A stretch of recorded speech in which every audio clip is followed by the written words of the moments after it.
Students, अगर आप लोग चाहते हो कि आपको एक गवर्नमेंट मेडिकल कॉलेज के अंदर एडमिशन मिले, वो भी ओपन मेरिट के ऊपर, सो आजकल 170 तक तो आपने स्कोर करना ही होगा। अब 170 एक बहुत ही बड़ा नंबर है और इसको अचीव करने के लिए आपकी प्रिपरेशन बहुत ही ज़्यादा अच्छी होनी चाहिए। लेकिन खदशा है कि आप लोगों से अपनी प्रिपरेशन के दौरान कुछ गलतियाँ हों और उन गलतियों की वजह से आप लोगों की प्रिपरेशन उतनी बेहतर ना हो। So for that reason I have made this video कि मैं आपको वो गलतियाँ लिस्ट करके बता दूँ कि जो आप लोगों ने अवॉइड करनी है अगर आप चाहते हो कि आप बेहतर से बेहतर प्रिपेयर करो और ज़्यादा से ज़्यादा स्कोर करो एमडी कैट के दौरान।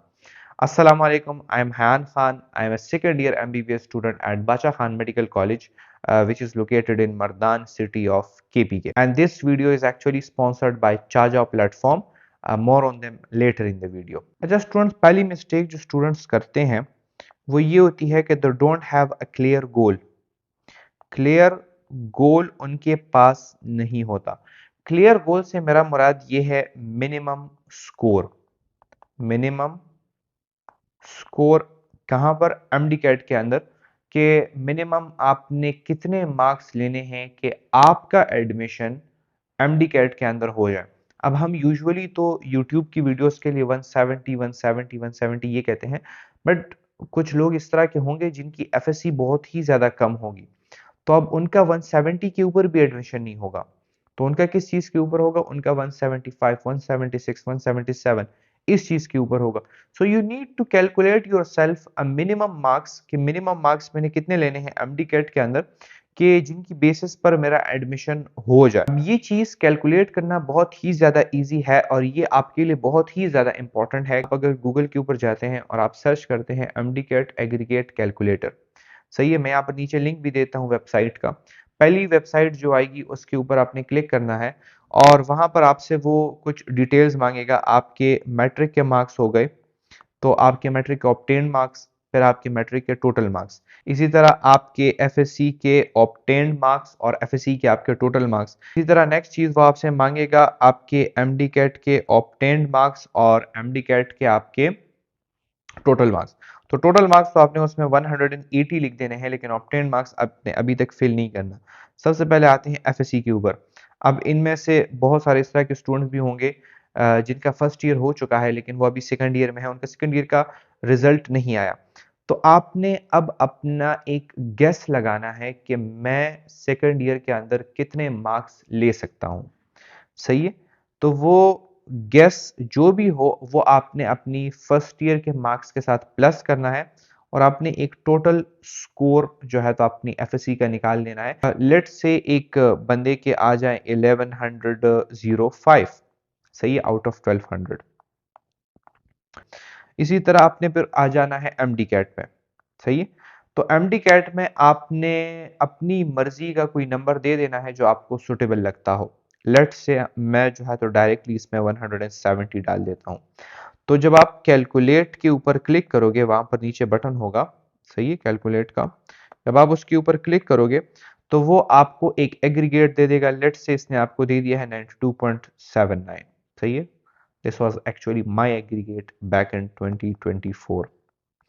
सो 92.79 उसने आपको दे दिया है। अब आपने चेक करना है कि आपके प्रोविंस के अंदर क्लोजिंग मेरिट क्या था। अगर तो क्लोजिंग मेरिट 92 से कम है फिर तो सही है, फिर तो आपको इतने ही मार्क्स स्कोर करने हैं 170।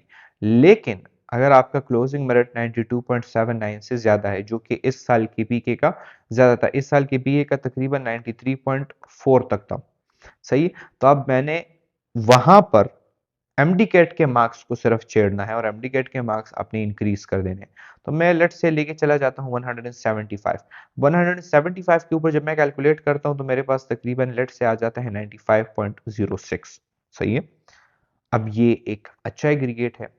सो इस तरह आपने जब अपना मिनिमम स्कोर फाइंड आउट किया है, अब आपके जहन में है कि इतने मैंने स्कोर करना है। इसको जहन में रखते हुए आपने अपनी प्रिपरेशन करनी है। सेकंड जो मिस्टेक है हमारे पास जो स्टूडेंट्स करते हैं और जो कि मैं समझता हूं कि इस साल जितने भी स्टूडेंट्स का एमडी कैट फेल हो चुका है उन सब ने ये मिस्टेक किया है और ये हमारे साथ लर्निंग टू डीप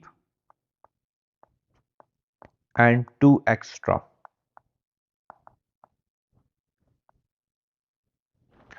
देखो स्टूडेंट्स, पीएमडीसी ने आपको एक सिलेबस दिया हुआ है।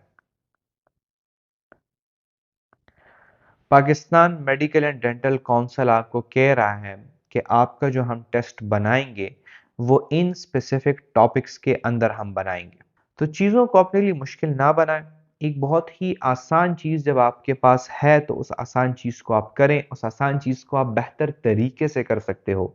और दूसरी गलती, अगर तो कोई सिलेबस के अंदर पढ़ रहा है तो फिर वो ये करता है कि वो उसके अंदर बहुत ही ज़्यादा डीप चला जाता है, इतने डीप लेवल में चला जाता है जितना उसका लेवल है ही नहीं।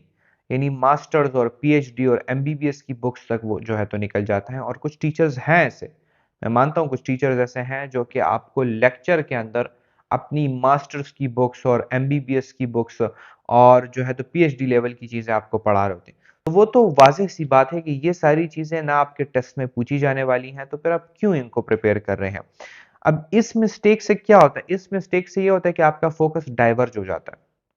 और जब आपका फोकस डाइवर्ज होगा तो बजाय इसके कि आप उन चीजों को बार बार प्रिपेयर करें, उनकी रिवीजन करें जो कि थोड़ी सी चीजें हैं और जो कि एमडी कैट के अंदर आने वाली हैं, इसके बरअक्स आप जो है तो ज्यादा चीजों को टाइम दे रहे हो, ज्यादा चीजों के ऊपर अपना फोकस लगा रहे हो, अल्टीमेटली क्या होगा, चीजें आपसे बेहतर तरीके से प्रिपेयर नहीं होंगी। ऑब्वियस सी बात है क्योंकि ज्यादा चीजें हैं।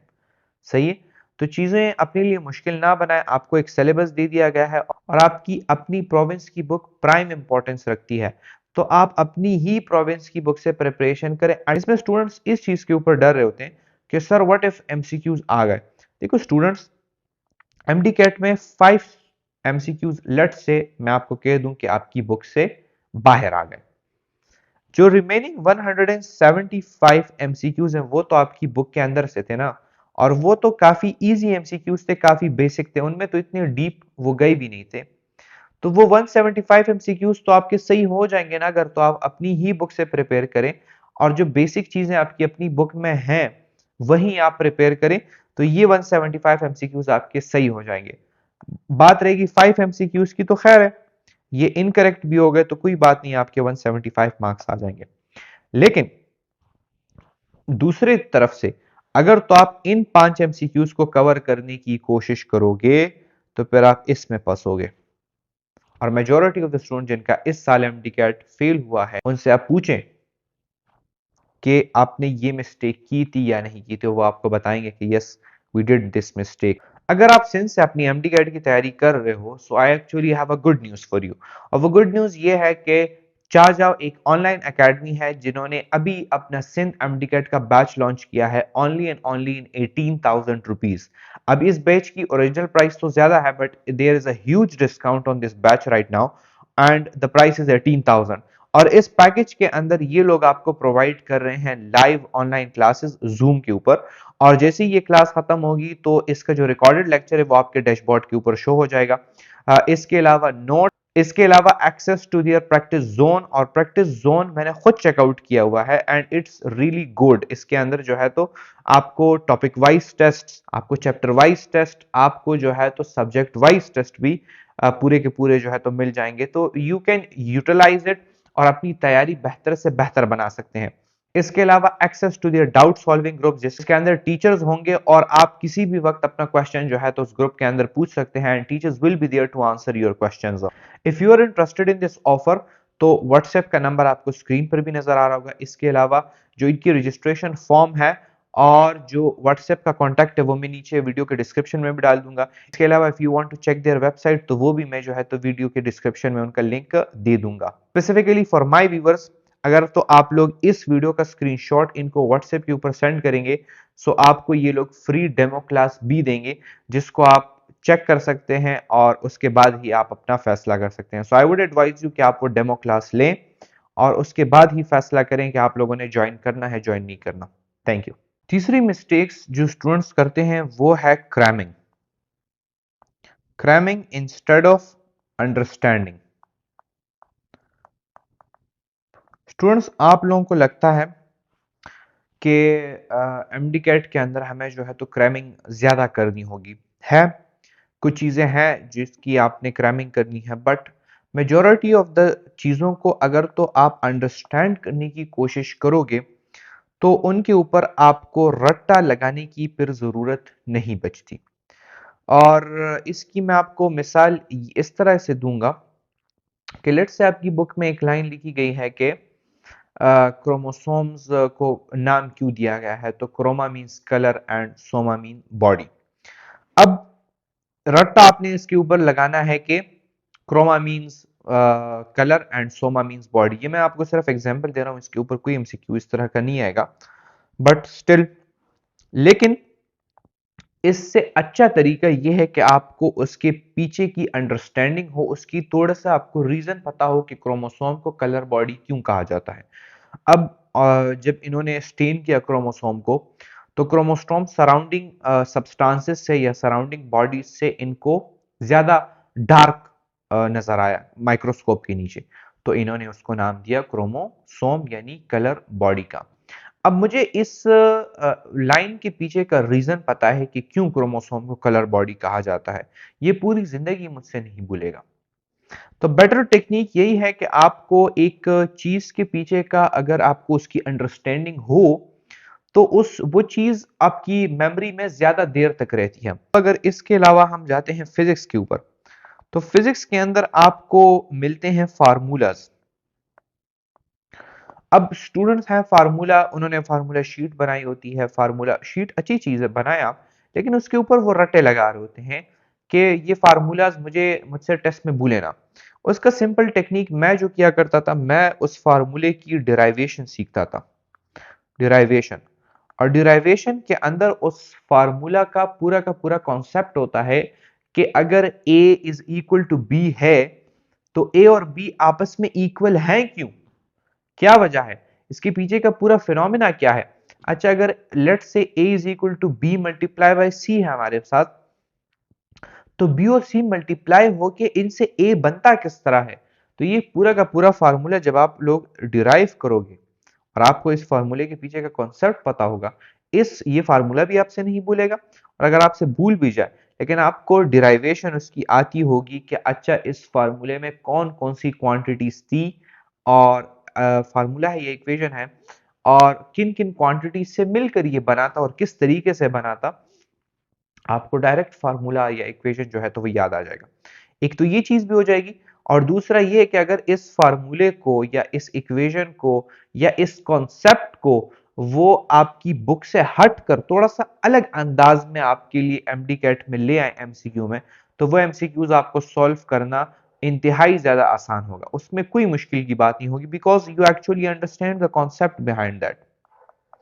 सो हम यूजुअली कॉन्सेप्ट की बात बार बार कर रहे होते हैं, बार बार कर रहे होते हैं, लेकिन किसी को समझ नहीं आ रही होती कि कॉन्सेप्ट क्या है। मेरे नजदीक कॉन्सेप्ट इज एक्चुअली लॉजिक, कि एक चीज आप पढ़ रहे हो वो ऐसी क्यों है, वो जो क्यों का जवाब है ना, वो ढूंढा करें। और जब ये आप ढूंढेंगे तो आपकी अंडरस्टैंडिंग बनेगी, और इसी से जो है तो क्या होगा कि आपको वो चीज ज्यादा देर के लिए याद भी रहेगी। और दूसरा ये कि आपके एक्चुअली में जब आप उसके ऊपर एमसीक्यू सॉल्व करेंगे, so it would be better, आपको उसकी ज्यादा समझ आएगी। फोर्थ मिस्टेक जो स्टूडेंट्स करते हैं वो है पैसिव स्टडी। पैसिव स्टडी, आज तक आप लोगों ने इस तरह स्टडी की होगी कि बस आपने बुक ओपन करनी है और आपने एक हाइलाइटर जो है तो वो हाथ में रखा हुआ है, और आप बुक की लाइंस को हाईलाइट कर रहे हो और उनको रीड कर रहे हो। ये स्टडी टेक्निक इतनी इफेक्टिव नहीं है। ये चीज है, आपको अभी याद रह जाएगी, लेकिन लॉन्ग टर्म के लिए ये चीज आपकी मेमोरी में नहीं बैठेगी। तो उसको अवॉइड करने के लिए there are new study techniques जो कि है active recall and spaced repetition. Active recall ये चीज है ना कि आप एक चीज आपने याद की है, अब आप उसको मेमोरी से, अपनी मेमोरी से आप उस चीज को पढ़ रहे हो, इसको हम कहते हैं एक्टिव रिकॉल। तो पैसिव रीडिंग आपके जहन में नहीं बैठेगी, एक्टिव रिकॉल से आप अगर एक चीज को याद करने की कोशिश करोगे, वो चीज ज्यादा अरसे के लिए आपके माइंड में बैठेगी। और फिर उसको फर्दर इनहेंस करने के लिए there is spaced repetition. Space repetition ये कि आपने रेगुलर इंटरवल्स के बाद उस चीज़ को रिवाइज करते रहना है, और वो भी एक्टिव रिकॉल ही की मदद से। कुछ तरीके मैं आपको बता दूं एक्टिव रिकॉल के, वो ये हैं कि अगर आप बुक पढ़ रहे हो तो आपने बुक बंद कर दी और आपने अपने साथ कहना है कि अच्छा इस टॉपिक के अंदर मैंने क्या क्या चीज़ पढ़ी, तो आपने अपनी मेमोरी से वो चीज़ें जो है तो पढ़नी है। इसके अलावा फ्लैश कार्ड्स अगर आपके पास हों, that's better way of learning things. Flash cards नहीं है तो एमसीक्यूज है ना उस टॉपिक के, वो बेस्ट तरीका है एक्टिव रिकॉल का। Active recall simply means testing yourself, कि आपने खुद को जो है तो वो टेस्ट करना है उस नॉलेज के ऊपर, तो वो ज्यादा देर तक आपके जहन में बैठेगी। और टेस्ट आप बेहतर तरीके से कर सकते हो एमसीक्यूज के थ्रू। एमसीक्यूज की बात हम कर ही रहे हैं, तो इसमें स्टूडेंट्स की फिफ्थ मिस्टेक आ जाती है, और वो ये है कि वो तब तक टेस्ट नहीं देते, नॉट अटेम्प्टिंग टेस्ट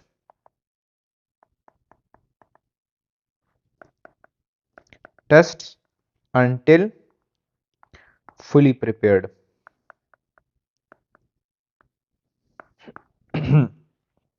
पिछले साल एमडी कैट 2025 के लिए हमने टेस्ट सेशन कंडक्ट करवाया था, और उस टेस्ट सेशन के अंदर हमारे पास स्टूडेंट्स आए थे, और उन स्टूडेंट्स में चंद इस तरह के स्टूडेंट्स होते थे जो टेस्ट अपने टाइम के ऊपर नहीं दे रहे थे।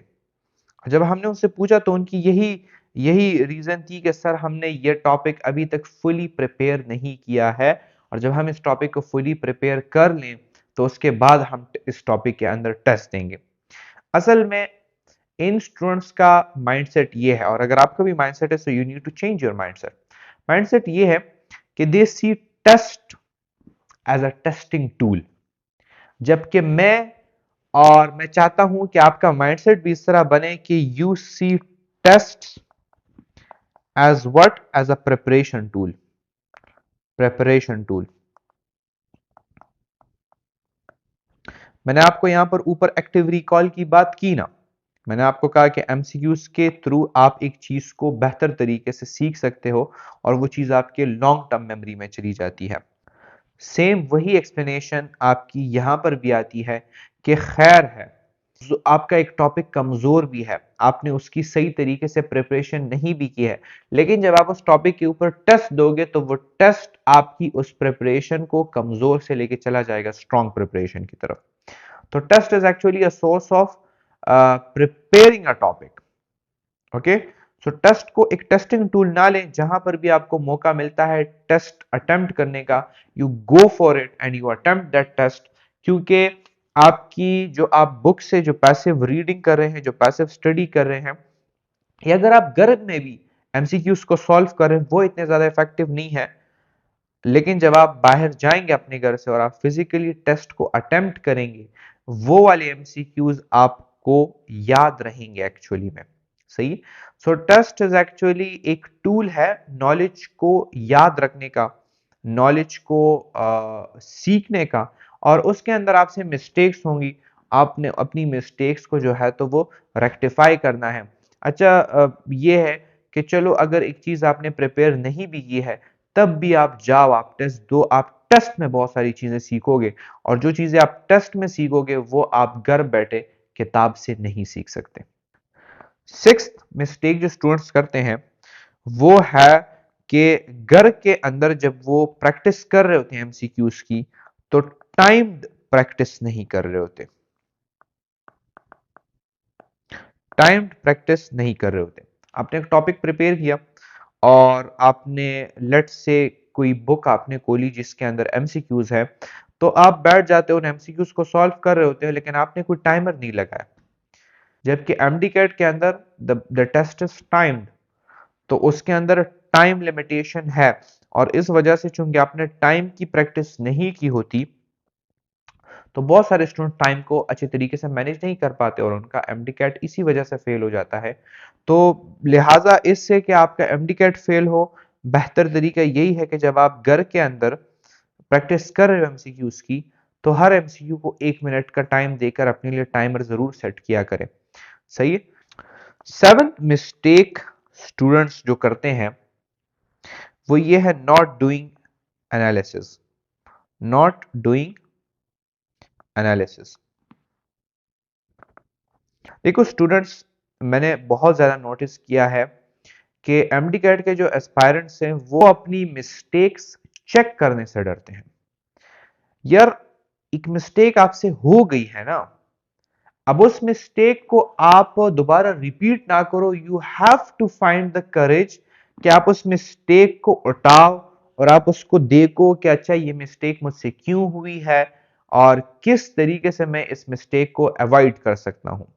लेकिन मैंने जितने भी ज्यादा स्टूडेंट्स देखे हैं वो इस खुशफहमी के अंदर खुद को डाल रहे होते हैं कि हम अगर मिस्टेक्स नहीं देखेंगे तो हमें वो टेंशन नहीं मिलेगा, हमें वो शेम नहीं मिलेगा, हमें ये चीज नहीं मिलेगी। आपका वो प्रॉब्लम तो सॉल्व नहीं हुआ ना, जब आपने अपनी मिस्टेक के ऊपर गौर ही नहीं की, जब आपने उसके ऊपर सोचा ही नहीं कि किस तरह मैं इसको अवॉइड कर सकता हूं, तो आपका वो मसला वही का वही है। अगली बार आप दोबारा वही मिस्टेक करोगे, फिर आप दोबारा वही मिस्टेक करोगे, फिर आप दोबारा वही मिस्टेक करोगे। तो बेहतर यही है कि आप अपने अंदर इतनी बहादुरी तो लाएं कि कम से कम आपसे जो गलती हुई है कम से कम आप उसको देख सकें, आप उसको एक्सेप्ट कर सकेंगे, हाँ ये एक गलती है और इस गलती को ठीक करना है। तो जितनी भी मिस्टेक्स हो, इट्स नॉट ओनली कि आपसे टेस्ट के अंदर मिस्टेक्स हो रही हो, कोई भी मिस्टेक हो, जिंदगी में कोई भी मिस्टेक हो, जिंदगी में कोई फेलियर हो, आपके अंदर इतनी करज होनी चाहिए कि आप उसको एक्सेप्ट करें कि हाँ दिस इज अ फेलियर या this is a mistake, and फिर आप उसके ऊपर सोचें कि क्या वो चीजें हैं जिनके थ्रू हम इसको अवॉइड कर सकते हैं। तो इसमें ये भी आ जाती है कि अपने लिए मिस्टेक्स कॉपी बनाएं और जो मिस्टेक्स की कॉपी जो आपकी प्रैक्टिस के दौरान जो एमसीक्यूज आपसे गलत हो रहे होते हैं वो उन मिस्टेक कॉपी के अंदर डाला करें और साथ में लिखा करें कि वो रीजन सोल रीजन क्या था कि ये जो एमसीक्यू है पार्टिकुलर ये मुझसे क्यों गलत हुआ है, ताकि आप नेक्स्ट टाइम जब आप प्रैक्टिस कर रहे हो तो आप उस चीज को रिपीट ना करें। इसमें I would also advise the repeaters कि वो अपना प्रीवियस जो अटेम्प्टेड पेपर है वही उठाएं और उसको स्टडी करें। I know it's a trauma for you, but मैंने आपको कहा कि you have to find the courage और आपने उसको ज़रूर चेकआउट करना है और ताकि ये मिस्टेक आप जो है तो दोबारा रिपीट ना करें। It's actually for your diagnosis कि आपको आपकी बीमारी पता चल जाए कि why you have failed the MDCAT, तो उस बीमारी की फिर आपने ट्रीटमेंट करनी है। सो इस वजह से अपना प्रीवियस एमडी कैट उठाएं और उसको स्टडी करें और उसको देखें कि आपसे जो मिस्टेक्स हुई हैं उसमें वो क्यों हुई हैं और किस तरीके से आपने उसको अवॉइड करना है। स्टूडेंट्स, 8 मिस्टेक्स जो लोग करते हैं वो है not having a backup plan, not having a backup plan.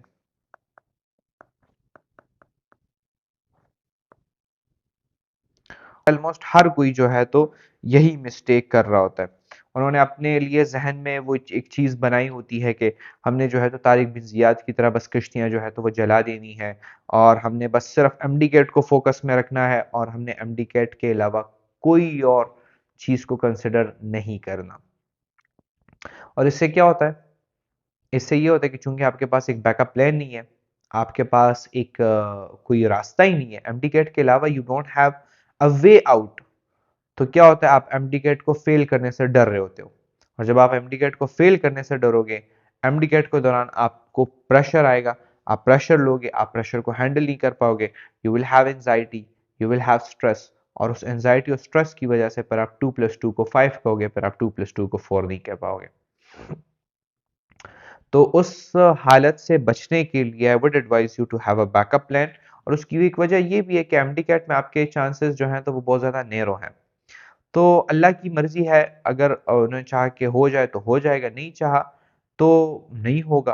तो इसलिए you you should have a backup plan ताकि आपको ये डर तो ना होना कि मेरी जिंदगी जो है तो वो खत्म हो जाएगी। That were all the mistakes जो इस वक्त मेरे जहन में आ रहे हैं।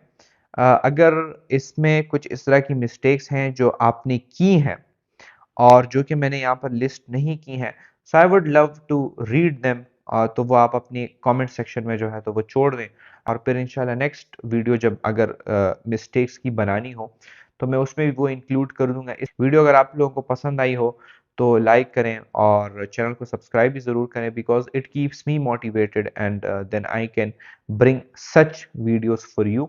इनके इसके अलावा अपना ख्याल रखें। अस्सलाम वालेकुम।